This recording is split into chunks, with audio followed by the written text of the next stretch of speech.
શાંતિ.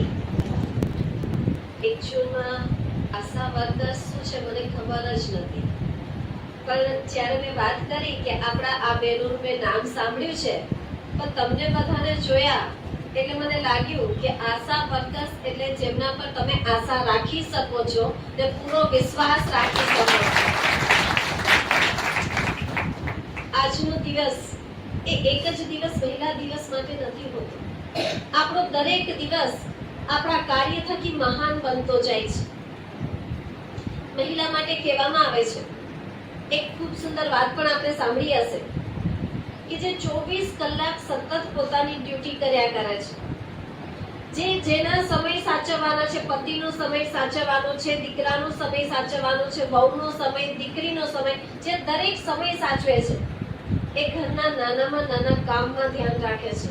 એ અનાજમાં કીડા પડતા હોય, એ ઘરની અંદર શાકભાજી બગડતું હોય, કે મહેમાન આવવાના હોય, કે દીકરાઓને મોટા કરવાના છે, દરેક કામમાં જેની જવાબદારી છે. ઓફિસ વર્કની અંદર તો તમને અઠવાડિયામાં એક રજા મળી જશે, પણ ઘરમાં ક્યારેય રજા મળે છે? અને તેમ છતાં બી એ સ્ત્રી મહાન છે કે જ્યારે કોઈ દિવસ કોઈ પગારની અપેક્ષા નથી, કોઈ વખાણની અપેક્ષા નથી. બસ એક જ કે મારે મારા ઘરને સ્વર્ગ બનાવવું છે. અત્યાર સુધી લોકોએ એવી વાત કરી કે નારી એટલે નર્કનું દ્વાર, નારી એટલે પગની જૂતી સમાન, નારી એટલે આમ. પરંતુ 1936 અને 37 એ સમય પરિવર્તનનો સમય આવ્યો. અને કહેવાય છે ને કે જ્યારે પાપનો ગળો છલકાય, અતિ હોય એનો અંત થાય, એટલે એક મહાપરિવર્તન થાય છે. અને એ મહાપરિવર્તન એટલે પરમાત્મા આ સૃષ્ટિ પર અવતરણ કરે છે અને બહેનો અને માતાઓ પર જ્ઞાનનો કળશ રાખે છે. અને એ જ્ઞાનના કળશ દ્વારા એક સાચી સમજ આપે છે કે બહેનો એ સ્વર્ગનું દ્વાર છે, નર્કનું નહીં. અને એ જ લક્ષ્ય સાથે તમે આજે પ્રજાપિતા બ્રહ્માકુમારી ઈશ્વરીય વિશ્વવિદ્યાલય એ સંસ્થામાં જશો. તે સંસ્થાની અંદર કાર્ય સંભાળતી સંચાલિકા બેન હોય, સેવા કરતી બેન હોય, એટલે બહેનો છે.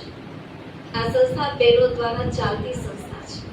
બાકી દરેક જગ્યાએ જોયું છે કે બધી જગ્યાએ ભાઈઓ જ આગળ હોય, ભાઈઓ જ બધું કરતા હોય, પણ અહીંયા બધું જ આગળ ભાઈઓનો સહયોગ છે, મદદ છે, પણ ટોટલી ભાઈઓ પણ બહેનોને પૂછીને કરે છે.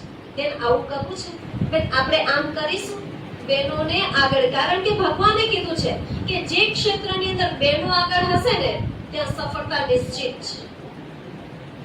આટલો વિશ્વાસ ભગવાને આપણી પર મૂક્યો છે આ ધરા પર આવીને. તો મારું એ જ કહેવાનું થાય છે કે આપણે આપણા જીવનના થોડાક સિદ્ધાંતો, થોડાક પ્રિન્સિપલ, થોડાક હેતુઓ એને ચેન્જ કરી દઈશું ને તો આપણું જ ઘર આપણે સ્વર્ગ બનાવી શકીશું. આપણે સૌ જાણીએ છીએ કે મારે મારા ઘરને ઉત્તમ કઈ રીતે બનાવવું છે, પરંતુ ક્યાંક સંગદોષ, ક્યાંક આપણી જ મેન્ટાલિટી, ક્યાંક આપણી જ લાગણીઓ આપણને ખોટું કરવા માટે પ્રેરણારૂપ બની જાય છે. પરંતુ આજે આપણે જ્યારે ભેગા થયા છે ત્યારે આપણે આપણા જીવનને પોઝિટિવ કઈ રીતે બનાવવું, આપણા જીવનને શ્રેષ્ઠ કઈ રીતે બનાવવું, આપણા જીવનના શ્રેષ્ઠ કર્મો થકી આપણે પોતાનું આગવું સ્થાન કઈ રીતે લાવવું એ આપણે સમજીશું. આમ તો આપ બહેનો છો, માં છો, એક દીકરી છો. આપ સૌને ખબર છે કે આપણે આપણા જીવનની અંદર કઈ વાતો લાવવી જોઈએ.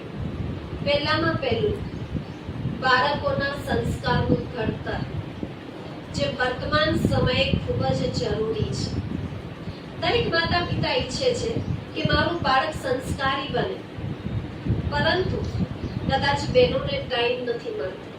આજકાલની મોંઘવારી વધી ગઈ છે, બહેનોને પણ જોબ કરવી પડે છે અને ભાઈઓને પણ જોબ કરવી પડે છે.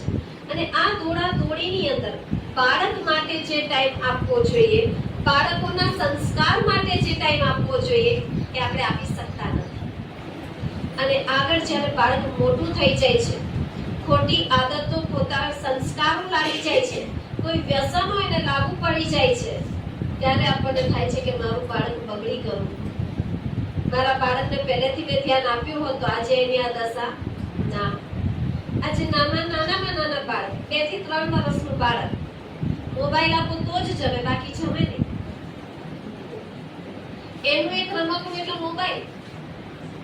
આપણે જ્યારે નાના હતા ત્યારે રમકડે રમતા, બહારની બધી જ ગેમ્સ આપણને આવડે. અત્યારે ગિલ્લી દંડો આપે ને તોય આપણને આવડે. વોલીબોલમાં મોકલી દો, બેડમિન્ટનમાં મોકલી દો, કોઈ બી ગેમ્સમાં મોકલી દો, આપણને આવડે. આજે એ જ બાળક માત્ર મોબાઈલથી રમતો થઈ ગયો છે ને એની જ ગેમ્સ એને ગમે છે. 2025 ચાલી રહ્યું છે તો 2025 પછીની ભવિષ્યવાણીઓ કહે છે કે આગળ જતા સમય એવો આવશે કે કોઈ ઘરમાં વીજળી જ નહીં હોય. અને એ સમયે જે બાળક મોબાઈલનો આદતી થઈ ગયો છે એને નેટ નહીં પકડાય તો રડશે, કજિયા કરશે ને દમ પછાડા કરશે. અત્યારે બી કરતો હશે, તમે નહીં આપો એટલે બાળક એ જ કરતું હશે.